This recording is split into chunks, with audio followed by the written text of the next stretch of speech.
E aí, pessoal, bem-vindos a mais esta análise. Hoje a gente vai mergulhar fundo numa mistura absolutamente fascinante de tradição oral, catolicismo popular e elementos de religiões como a Umbanda. No centro de tudo isso está uma figura super venerada e, ao mesmo tempo, cheia de mistério, Santa Sara Kali. E olha que interessante, mesmo não sendo oficialmente canonizada pela Igreja Católica Romana, a força do culto a ela é um testemunho gigantesco da fé popular. É, literalmente uma daquelas histórias que atravessam mares, continentes e séculos. E para a gente entender todo esse poder, precisamos voltar um pouquinho e olhar com atenção para a origem de tudo. Imagina só a cena. Um barco totalmente à deriva naquele mar Mediterrâneo implacável, sem nenhum remo, sem velas e sem qualquer tipo de provisão. Para entender de onde vem essa lenda, que começou lá no primeiro século depois de Cristo, a gente precisa começar num cenário de perseguição profunda e desespero total. Porque, por incrível que pareça, é a partir desse caos extremo que nasce uma das narrativas de sobrevivência mais poderosas do folclore popular. Então, vamos lá. A Lenda do Mar, a história de origem dessa sobrevivência.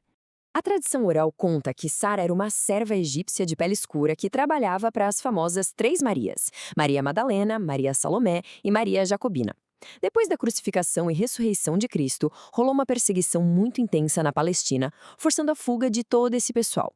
E os perseguidores, meio que para fazer uma execução lenta, jogaram o grupo nessa embarcação sem remos para eles literalmente morrerem no mar.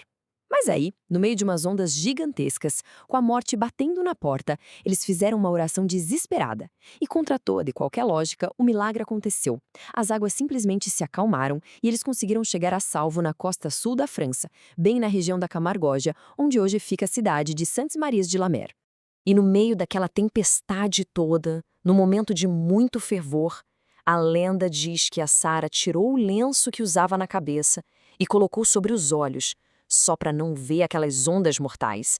E aí, ela fez uma promessa que selou o destino dela. Se todo mundo ali sobrevivesse, ela cobriria os cabelos com um lenço pelo resto da vida, como um símbolo eterno de respeito e modéstia. Mas aí fica a grande pergunta, né? Como é que uma serva estrangeira totalmente marginalizada na época acabou virando a padroeira universal de todo o povo cigano? É exatamente essa pergunta que marca um ponto de virada histórico na nossa análise, mudando o foco daquele conto de sobrevivência no mar para um marco cultural absurdo que reverbera até os dias de hoje.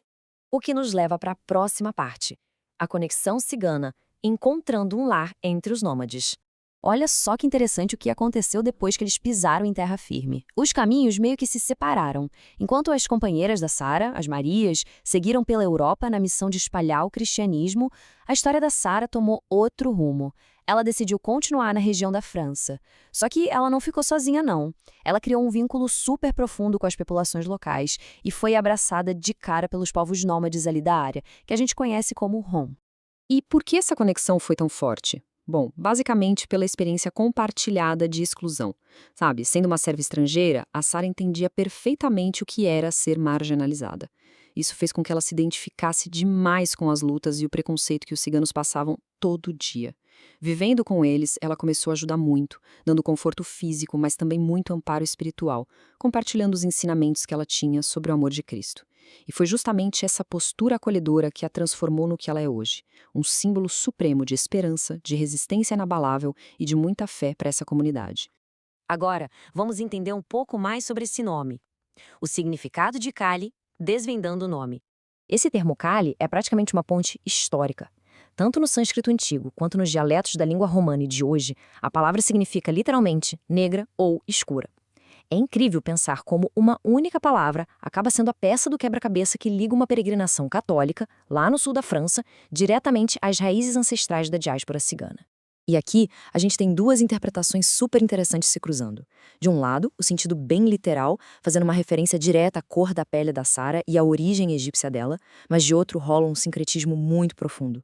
Os pesquisadores apontam que o povo cigano, que tem suas raízes lá na Índia antiga, enxergou na Sara um reflexo simbólico da famosa deusa hindu, que também se chama Kali. É uma fusão extraordinária de geografia, história e crenças humanas. E como isso tudo acontece na prática hoje em dia? Vamos ver em Celebrações e Tradições Modernas, a fé viva de hoje. 24. Pode gravar esse número, porque não é à toa, não. Todo ano, no dia 24 de maio, acontece a principal festa de Santa Sara Kali. É aquele momento em que a devoção mais silenciosa que rolou o ano todo explode num encontro global gigantesco e super emocionante. Imagina só uma cidadezinha super pacata lá na França, recebendo de repente milhares de ciganos do mundo inteiro.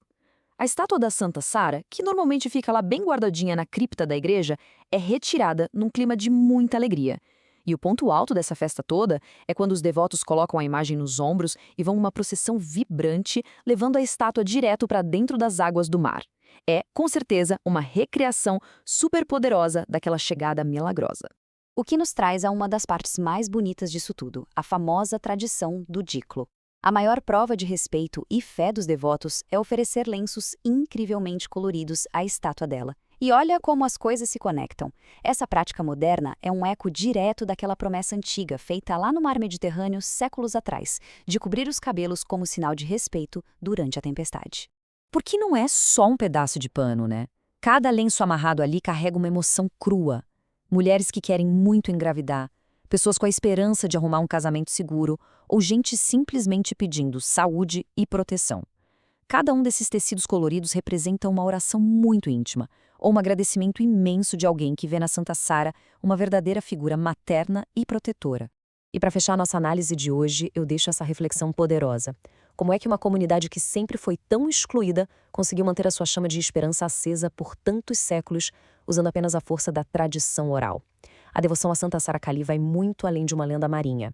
Ela é a prova viva de que essas histórias dão às comunidades marginalizadas um símbolo imortal de resiliência e identidade. Definitivamente, é uma daquelas narrativas que se recusam a ser apagadas pelas águas do tempo.